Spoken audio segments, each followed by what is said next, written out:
Oi galerinha, bom dia! Vamos começar hoje a nossa próxima aula de funções inorgânicas. Vocês tiveram as aulas de, primeiro, funções de modo geral, aquela introdução de conceito de ionização, de dissociação, e a última parte foi sobre ácidos, fórmulas, nomes de ácidos. Continuando as funções de Arrhenius, nós vamos falar hoje especificamente da função base, bases ou hidróxidos. Lembrando que isso é uma revisão lá do primeiro ano e agora a gente retoma no terceiro ano. Então, Arrhenius, lembrando um pouquinho, classificou os compostos de acordo com a capacidade de conduzir eletricidade, corrente elétrica. Então, o que precisa para conduzir corrente elétrica? Íons livres. Então, nós temos três grupos. Primeiro, os ácidos, que são os compostos que vão liberar íons H+ em água. As bases, que são compostos que vão liberar íons OH-, íons hidroxila, e os sais que vão liberar íons diferentes disso, diferentes de H+, diferentes de OH-. Processo, só para lembrar. Os ácidos liberam os íons H+, porque sofrem ionização. O que é uma ionização? É uma reação para a formação de íons, porque nos ácidos nós temos apenas ligações covalentes, então os íons não estão prontos. Já as bases e os sais vão sofrer o processo de dissociação. Por que dissociação? Dissociação iônica é uma separação dos íons, porque os íons já estão lá dentro. Então quer dizer que as bases e os sais, que a gente vai ver na próxima aula, eles já têm os íons prontos, porque já tem ligações iônicas. Então, uma base sofre uma dissociação, liberando íons OH-. Dissociação porque aqui eu tenho ligação iônica. Então, eu tenho um cátion, um positivo, e o negativo, meu ânion, vai ser sempre a hidroxila. Então, a fórmula da base, de modo geral, sempre vai vir com o cátion na frente e atrás, do lado direito, íons OH-. Como que a gente faz para dar nome de uma base? Então, o nome da base é o contrário da fórmula. Então, a gente começa de trás para frente. OH hidróxido, D, aí dá o nome do cátion. Então, a única coisa que vai mudar de uma base para outra é esse cátion, Então, lembrando que os cátions são aqueles metais, praticamente todos, só tem o cátion amônio, que não é um metal, que você vai encontrar do lado esquerdo da tabela periódica. Os mais importantes são 1A, 2A, os metais alcalinos e alcalino-terrosos. Agora tem aquele centrão da tabela periódica, que são os metais de transição. Aí tem que tomar um pouquinho de cuidado com as cargas desses metais de transição. Aí, aonde você vai encontrar essas cargas dos cátions? Famosa tabelinha de cátions. Vocês receberam da escola uma tabela de cátions, no livro também tem, então você consegue saber qual é a carga de um ou de outro, que são aqueles cátions que a gente usa com menos frequência do que família 1A e 2A. Família 1A sempre tem carga mais 1, porque tem um elétron na última camada, vai perder. Família 2A tem carga mais 2, porque tem 2 elétrons na última camada, vai perder esses 2. Família 3A, o alumínio, tem carga mais 3. Agora, metais de transição, varia bastante, certo? Então, estudar a tabela de cátions. Então, aqui a gente consegue ver algumas bases sendo formadas. Então, eu coloquei sódio, família 1A, carga mais 1, cálcio, família 2A, carga mais 2, magnésio, família 2A, carga mais 2. O único cátion que não é metal, cátion amônio, NH4 mais 1, tá? Então, essa é a única base que é molecular, porque vai ter apenas ligações covalentes. Portanto, vai ser a única base que não sofre dissociação iônica, sofre uma ionização. Vai precisar reagir com a água para fabricar esses íons. Fabricar íons, porque aqui eu não tenho ligação iônica, certo? E aqui nós temos dois exemplos de cátions que estão lá naquele centro da tabela periódica dos metais de transição. O ferro, que pode ter carga mais 2, e o ferro, que pode ter carga mais 3. Então, nós falamos em cátions de carga variável. Como que a gente vai montar a fórmula, então? Hidroxila, OH, soma as cargas. Se a soma das cargas já tiver dado zero, fechou, acabou, a fórmula está pronta. Se a soma das cargas não tiver dado zero, inverteu, cruza. Então, você vai cruzar a carga do cátion lá embaixo na hidroxila. Atenção que esse 2 vai multiplicar a hidroxila. Hidroxila significa, são dois elementos químicos, o oxigênio e o hidrogênio. Então, é igual na matemática, quando você tem duas incógnitas, x mais y, e quer multiplicar por 2, parênteses. Aí, propriedade distributiva, é a mesma coisa, parênteses, cruzou 2 lá fora. Se quiser saber quantos átomos tem de cada um, propriedade distributiva. Magnésio, cruzou, mais 2 menos 1 deu 0, cruzou 2 lá embaixo, parênteses. Soma deu 0, não precisa de cruzamento. Mesma coisa aqui, mais 2 menos 1, a soma não deu 0, cruzou, não se esqueça do parênteses. Mais 3, não deu 0, cruzou. Então, essas são as fórmulas das bases. NaOH, CaOH2, MgOH2, NH4OH, FeOH2, FeOH3.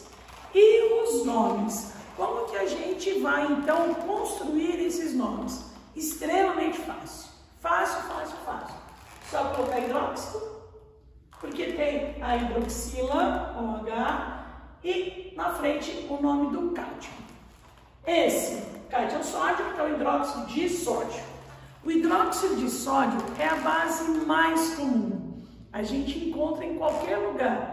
Conhecida no comércio popularmente com o nome de soda cáustica. Aliás, é uma base altamente corrosiva. Cuidado com acidentes domésticos quando você tem soda cáustica em casa. Às vezes para fazer sabão, para desentupir ralos, pias, porque a soda cáustica é altamente corrosiva, certo? Aliás, também outra coisinha. Normalmente, as pessoas têm uma ideia inicial de que ácido é do mal. Nossa, alguém jogou ácido numa pessoa, que trash que foi isso, que mal. Então, pensa, ácido é do mal por quê? Vai corroer a pessoa. Se você chupa limão, uma limonada, se você coloca vinagre na sua salada, você está colocando ácido. Saiu com a língua corroída? Não, né? Então, não tem essa relação. O ácido é do mal, é corrosivo e de repente a base é boazinha. Nada a ver. Essa facilidade, essa capacidade de corroer as coisas pode ser de ácido, pode ser de base, é de um ou outro composto, é característico de um composto ou de uma função inteira, certo? Então, essa base, ela é corrosiva. De repente, outra base não é. Hidróxido de cálcio. Hidróxido de cálcio é uma base também bastante comum, conhecida no dia a dia como água de cal ou caiação. Isso daqui é produzido quando você pega, por exemplo, a cal virgem de pedreiro e mistura com a água. Então, essa cal virgem dissolvida na água, que fica aquela tinta branca, é essa base hidróxido de cálcio. Para que serve essa caiação, esse hidróxido de cálcio? Serve, por exemplo, muitas vezes pintar árvores, sarjetas, tem até a pintura de uma casa inteira, quando você dá aquela tinta que dá um látex, pode ser feito com água de cal, caiação, certo? Essa água de cal não é corrosiva como hidróxido de sódio. A de baixo, hidróxido de magnésio. Hidróxido de magnésio é uma base bastante comum, conhecida, porque ela tem a propriedade de tirar a azia, é um antiácido, conhecido como leite de magnésio. Não vou tomar leite de magnésio se eu estou com azia, porque eu quero corroer o estômago. Então, percebam que corrosão não é uma característica de uma função inteira, é de uma ou outra substância, que pode ocorrer nas bases, pode ocorrer nos ácidos e em diversas substâncias de modo geral. Então, continuando aqui, hidróxido de magnésio é aquele leite de magnésio que a gente pode utilizar como antiácido, também se tiver em maior quantidade como laxante. Então, guarda, sempre que tem magnésio na composição, tem muita facilidade de ser utilizado como laxante, tá? Em sais também, a gente tem sais de magnésio que são utilizados como laxantes. Hidróxido de amônio, essa base é bastante característica também, que é conhecida como amoníaco. Amoníaco, por exemplo, usado em produtos de limpeza, Ajax, Fúria, tem um cheiro extremamente forte. Se você tiver um recipiente aqui aberto com amoníaco, a gente percebe aquele odor, ele é bastante volátil. Então a gente tem produtos de cabelo que tem amoníaco, então você percebe na hora se a pessoa está usando amoníaco ou não, certo? Uma outra base é a única base que não é formada por metal, então ela não tem ligação iônica. E temos aqui duas bases formadas por ferro. Já que o ferro é um metal lá no centro da tabela periódica, um metal de transição, com carga variável. Posso ter ferro de carga mais 2, posso ter ferro de carga mais 3. Então, na hora de dar um nome de uma base de metal de transição, com carga variável, não basta colocar apenas, olha, esse aqui é o hidróxido de ferro. Por quê? Eu tenho um outro hidróxido de ferro.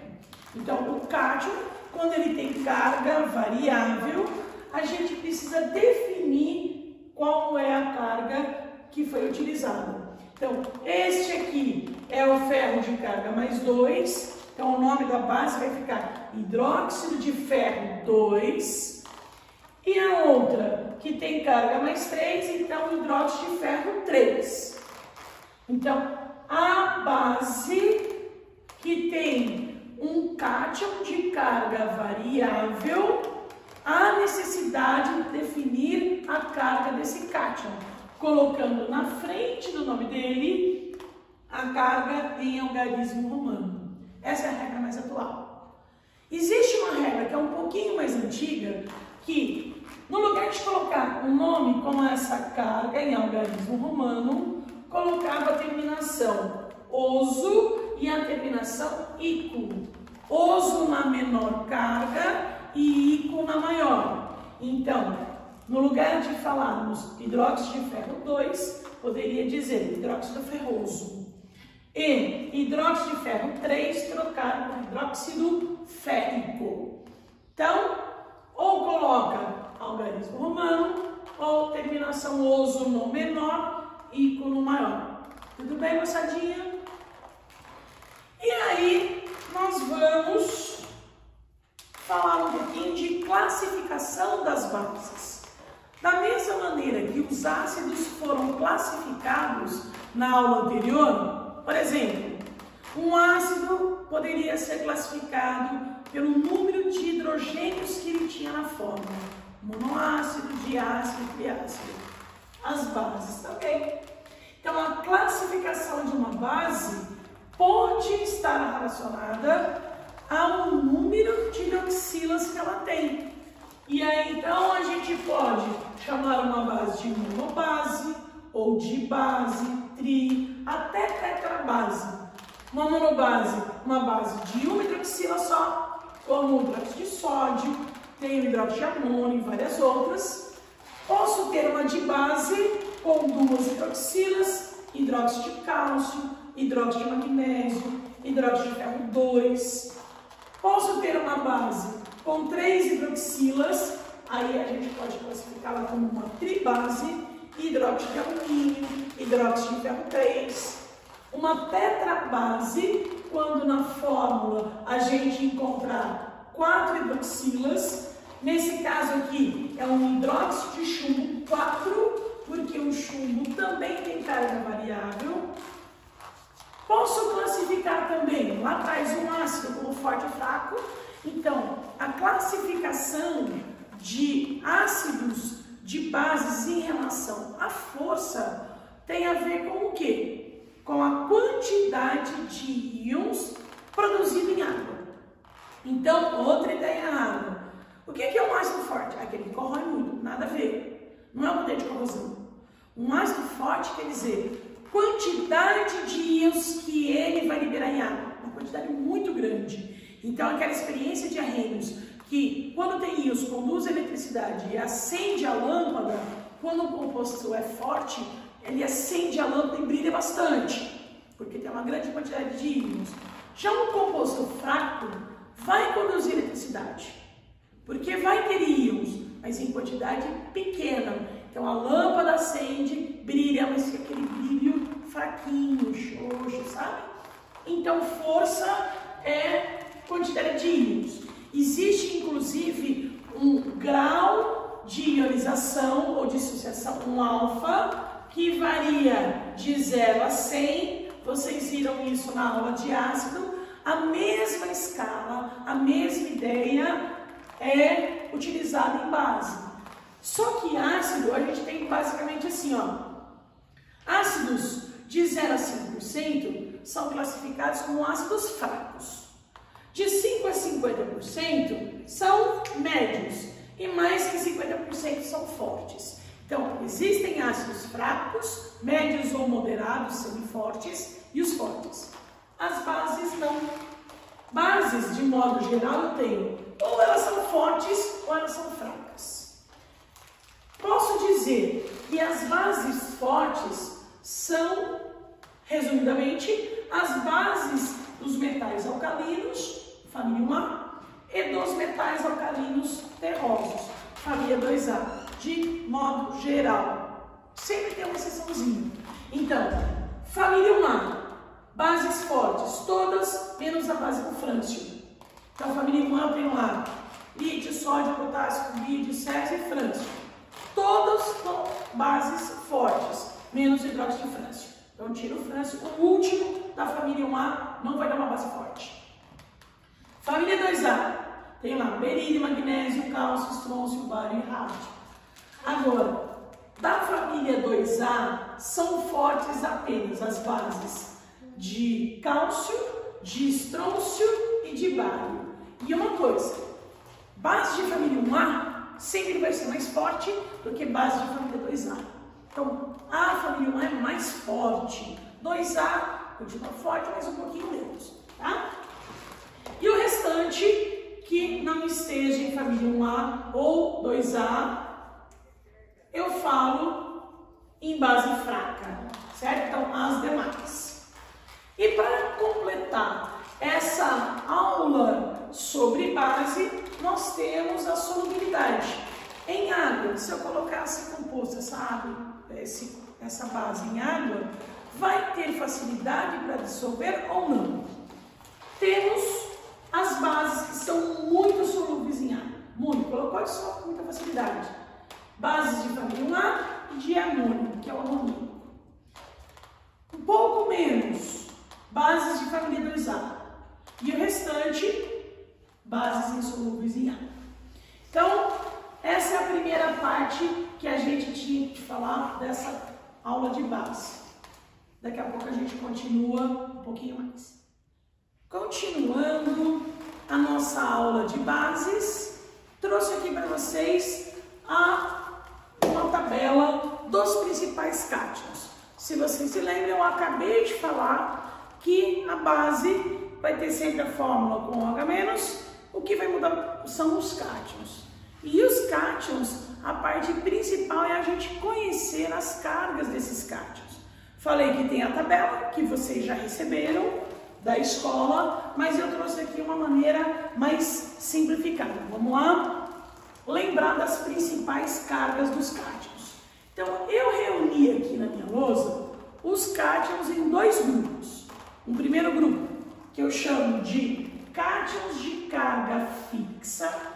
Os cátions de carga fixa, quando a gente vai construir a fórmula ou o nome, não vai precisar colocar aquela carga variável. Lógico, se tem carga fixa, não preciso colocar. Então, vai ser, por exemplo, a galerinha que tem carga mais 1 sempre, fixo, constante. Família 1A, amônio e a prata, que tem carga mais 1. Carga mais 2, família 2A, os metais alcalino terrosos, e o zinco, carga fixa mais 2. E mais 3, eu tenho o alumínio, que é da família 3A. Então, quando eu tenho uma base envolvendo esses cátions, basta colocar o nome hidróxido de zinco, hidróxido de prata, hidróxido de alumínio. Eu não preciso colocar na frente número nenhum de carga, tá? Diferente quando a gente encontra os cátions de carga variável. Então, aí eu preciso colocar na frente, em algarismo romano, qual é a carga que eu estou utilizando na fórmula, ou a terminação oso no menor e ico no maior, não é? Quais são eles? Os principais, tá? Não são todos os que a gente mais usa, são esses. Podem ter carga mais 1, mais 2, cobre ou mercúrio. Então, cobre 1, cobre 2. Ou terminação oso no menor, ico no maior. Às vezes fica um nome meio esquisito. O cobre 1, que é o menor, eu vou colocar a terminação oso. Então, vai ficar cuproso. O cobre 2, que é o maior, eu vou colocar a terminação ico. Então, fica cúprico. Cobre 1, cuproso. Cobre 2, cúprico. Pelo amor de Deus, galerinha, não vão falar cobroso e cubrico. O negócio fica muito esquisito, certo? Então, cuproso e cúprico. E isso vai acontecer em diversos ouros. Pode ter carga mais 1 ou mais 3. O ouro. Então, existe ouro 1, ouro 3, ou auroso e áurico. Podem ter carga mais 2 ou mais 3. Ferro, níquel, cobalto e cromo. Então, o mais comum, ferro. Ferro 2, ferro 3, ferro 11 e ferro. Pode ter carga mais 2 ou mais 4. Estanho e chumbo. Então, a gente tem, por exemplo, estanho 2, estanho 4. Estanoso e estânico. O chumbo, também não vai falar chumboso, chumbico. Então, fica, por que PB? Porque vem do plumbum. Então, plumboso no menor, plúmbico no maior, certo? Podem ter as cargas mais 2, mais 3 ou mais 4, manganês. E aí? Eu coloco o oso e ico? Pode colocar. Aonde? No menor e no maior. Então, manganês 2, eu posso falar manganoso. Maior, manganês 4, eu posso falar mangânico. E o manganês 3, eu só falo manganês 3. Não existe outra denominação. Então, essa listinha de cátions é o que vocês vão usar bastante na hora de montar as fórmulas das bases. E daqui a pouquinho as fórmulas dos sais também. Então, guardem com amor e carinho, tá? Coraçãozinho aí para vocês. Precisa saber a tabelinha de cátions. Se não souber, não consegue montar as fórmulas corretamente. Com isso, a gente terminou a parte de ácidos da semana passada e a parte de bases. Dois grupos bastante importantes. E vocês sabem como identificar na prática se o meio é ácido ou básico? Então, vira e mexe, a gente tem aí algumas perguntas relacionando isso. Então, há uma grande facilidade para poder identificar se o meio é ácido ou básico com a utilização de substâncias chamadas de indicadores de ácidos e de bases. Isso, com certeza, muita gente já viu.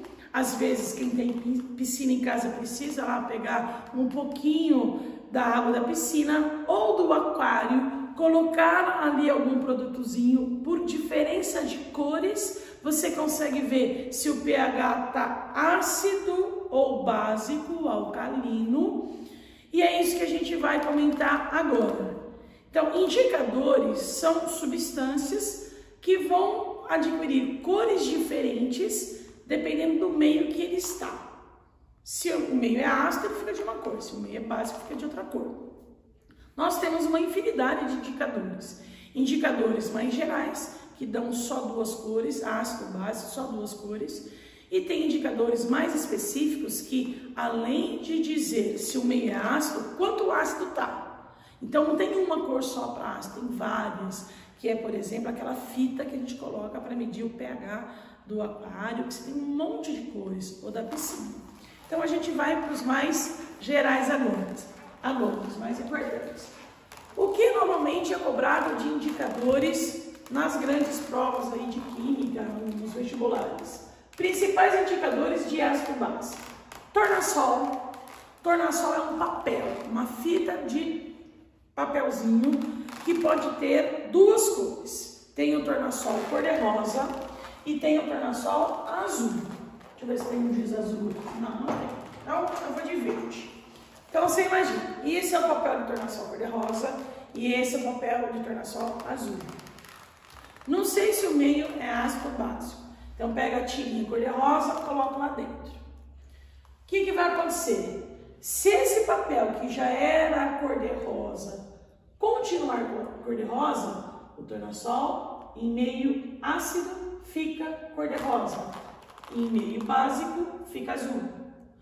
Mas se o papel já era cor-de-rosa e ele colocou e saiu cor-de-rosa, fala, bom, pode ser um ácido ou pode ser alguma coisa neutra, porque não mudou a cor do papel, que já era cor-de-rosa. Então, quando não muda a cor, eu pego outro papelzinho azul, coloco. Se esse azul sair cor-de-rosa, modificou a fita, o papel de tornassol, e transformou para o cor-de-rosa, aí eu tenho certeza que é um ácido. Tudo bem? A mesma coisa no meio básico.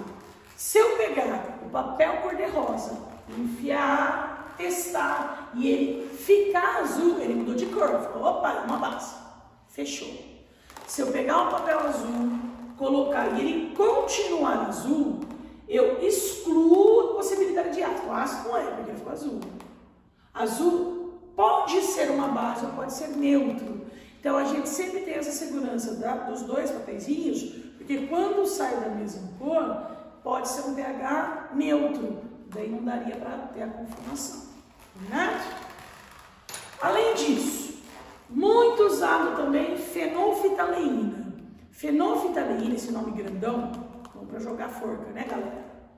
Fenolftaleína é um líquido igualzinho à água, incolor, que ao ser colocado em meio ácido, continua incolor, mas ao ser colocado em meio básico, é bastante vermelho. Esse vermelho, né, tem gente que fala vermelho ou um rosa bem forte, bem pink mesmo, né? Muitas vezes, naqueles kits de laboratório de química, quem já teve, talvez já tenha usado essa fenolftaleína, tem lá um testezinho chamado sangue do diabo. Quem já fez sangue do diabo? Sangue do diabo você tem um pouquinho de produto que é o amoníaco. Amoníaco é o hidróxido de amônio, é uma base, e coloca a fenolftaleína. Aí, como é uma base com fenolftaleína, aquele negócio fica vermelho, né? Aí você joga na roupa de alguém, a pessoa assusta, mancha a roupa branca, por exemplo, fica vermelha, fala, você estragou minha roupa, e de repente a cor some. Por que desaparece e a roupa da pessoa só fica molhada, não fica mais vermelha? Porque a base utilizada é o amoníaco, e o amoníaco ele evapora com muita facilidade, ele é muito volátil.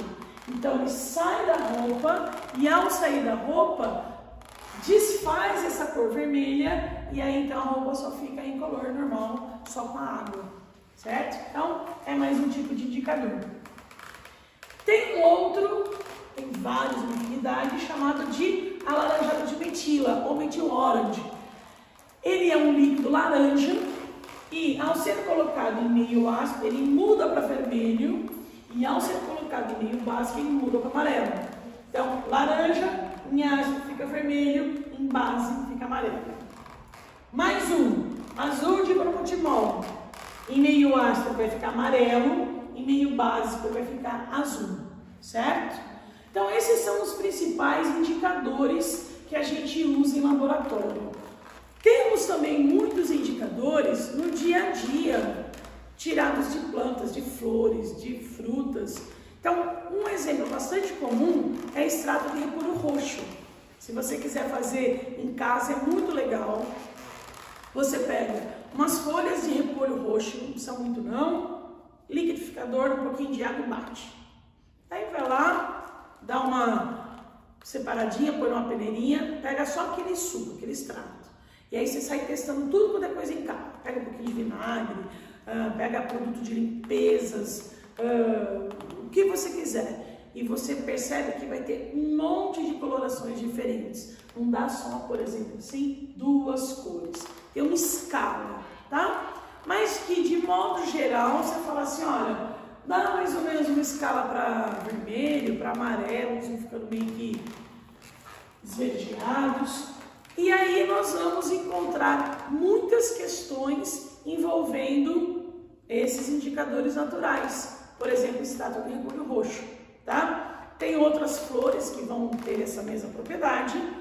E agora nós temos para completar e finalizar essa aula os exercícios de aula, que assim vocês têm toda a matéria bonitinho para poder continuar os estudos em casa. Bora lá então, moçadinha? Na página 762 da apostila de vocês, aula 18, nós vamos fazer agora a resolução de exercícios. Para quem ainda não pegou o material, página 762, pega lá depois. Primeira questão de aula, fala assim: considere o esquema abaixo e determine a cor que a solução do repolho roxo apresentará na presença de alguns materiais. Então, é uma prática do repolho roxo, mas ele deu uma informação bem simplista, tá? Que em meio ácido, esse extrato de repolho roxo vai ficar assim, mais avermelhado, digamos assim. Tá aí. Em meio básico vai ficar amarelo. Se vocês forem testar em casa, vocês vão ver que tem várias outras tonalidades. Mas o exercício me deu essa tabela. Essas 2 cores só. Então eu só vou resolver com essas 2 cores. Combinadinho? E aí ele vai falando. Olha, que cor que vai ficar se a gente testar o suco de laranja? Então a gente pensa, suco de laranja. Laranja é ácido ou básico? Quando você pega uma laranja, às vezes azeda, característica de ácido, portanto vai ficar vermelho. Certo? Característica de ácido é esse sabor azedo. Limão, laranja, vinagre, isso sempre ácido. Base já tem uma característica que é chamada de sabor adstringente. No popular, da maneira mais simples, a gente encontra essas informações. O que é um sabor adstringente? É como se fosse uma banana verde. Quando você morde uma banana verde, é aquela amarrada na boca. Então, base tem essas características. E os ácidos são azedos. Limonada. Bom, limonada, limão. Limão ácido, né? Ácido que cor? Vermelho de novo.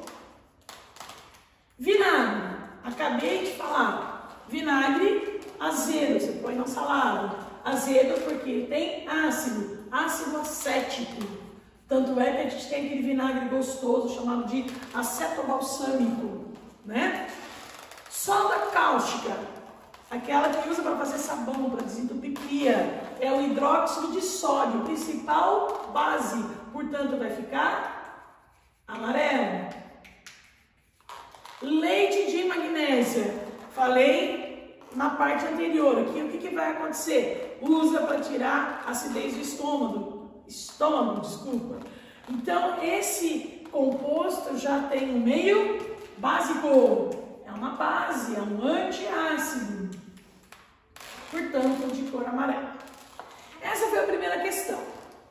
Segunda questão, continuando, fala assim: aos frascos A, B e C, contendo soluções aquosas incolores de substâncias diferentes, foram adicionadas gotas de fenolftaleína. Observou-se que só o frasco A passou a apresentar coloração rósea ou vermelha. Portanto, quer dizer que aí tem uma base, certeza absoluta. Identifique a alternativa que indica substâncias que podem estar presentes em B e C. Então, quer dizer que só o A ficou vermelho, só o A tem base. Então, B e C, se continuaram incolores, não pode ter base. Então, exclui qualquer possibilidade de base. Letra A, NaOH é base. Não pode ser, porque senão teria ficado vermelho. Letra B, H2SO4, ácido sulfúrico, HCl, ácido clorídrico. São dois ácidos com fenolftaleína, ficam incolores. Então, resposta correta, letra B. Terceira questão da aula, tem um textão que diz: achocolatado é recolhido depois de causar mal-estar em consumidores. Queixas chegaram à Vigilância Sanitária Estadual e foram relatadas por moradores de Canoas, São Leopoldo e Porto Alegre. Na zona sul da capital, uma menina de 10 anos foi levada ao hospital de pronto-socorro, depois que sentiu uma forte ardência na boca e na garganta ao beber o produto, comprado pela avó dela, que é dona de um mini mercado no bairro do Guarujá. A garota foi medicada e retornou para casa nesta tarde. Segundo a responsável pelo setor de alimentos da Divisão de Vigilância Sanitária do Estado, uma análise laboratorial prévia do produto constatou alterações no pH da bebida. O que é pH? É o índice que vai medir se essa bebida está ácida ou básica, meio. Esse índice, que aponta o quanto uma substância é básica ou alcalina, estaria em torno de 13, em uma escala que vai de 0 a 14, indicando grande alcalinidade do produto. Então, para um pouquinho. pH é uma escala que vai de 0 a 14, metade disso, 7.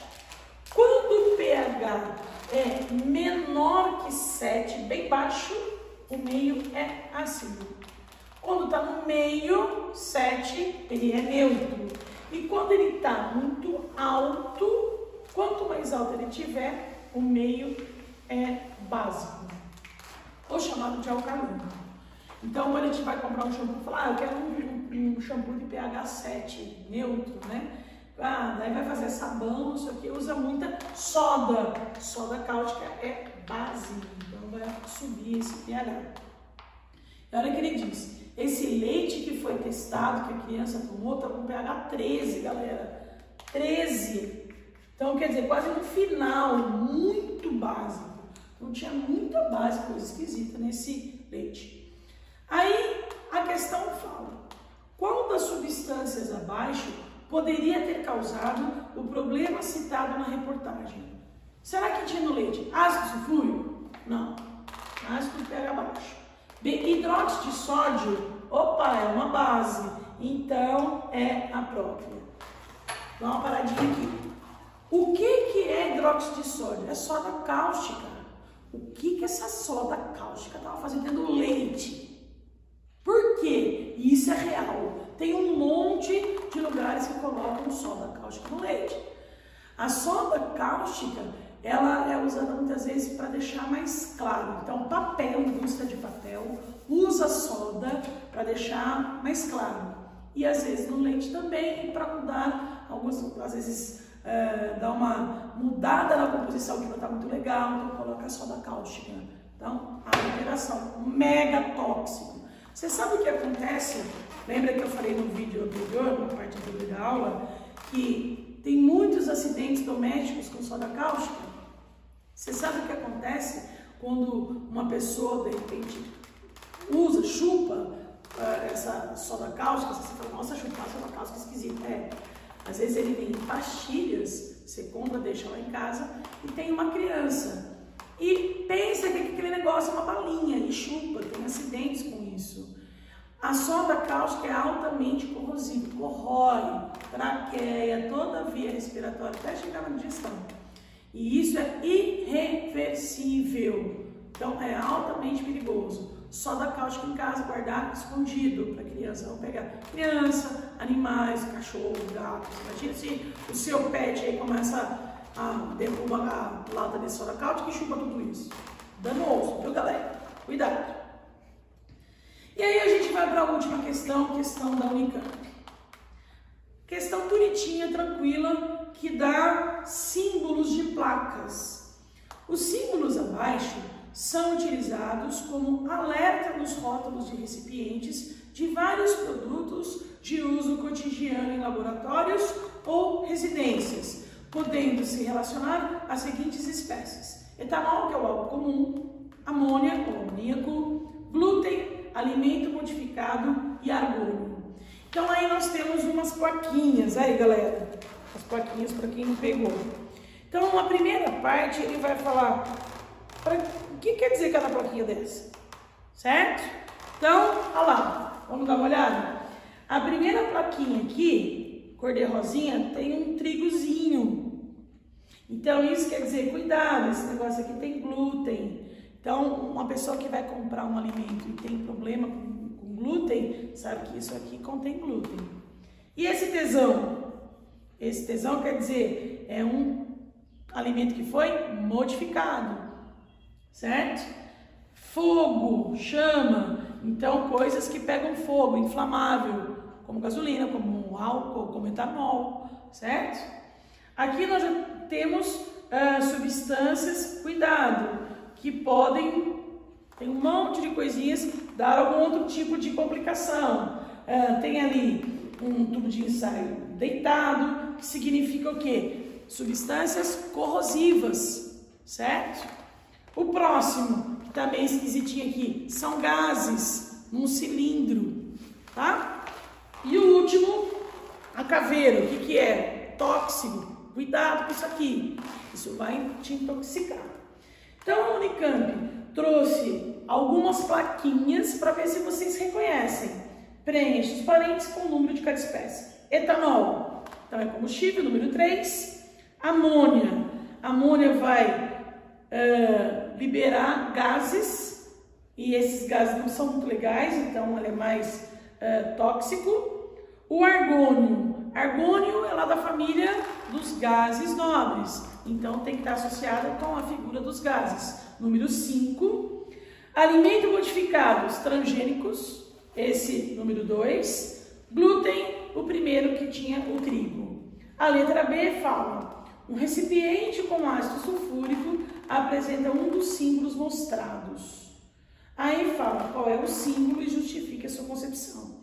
Então, o ácido sulfúrico tem o símbolo 4. Por quê? Esse símbolo indica que a substância ela é corrosiva. Então, enfim, essa foi a nossa aula de bases, completando a segunda função de arreios. Fizemos toda a aula até a parte de resolução de exercícios. Espero ter ajudado os estudos. Beijinhos!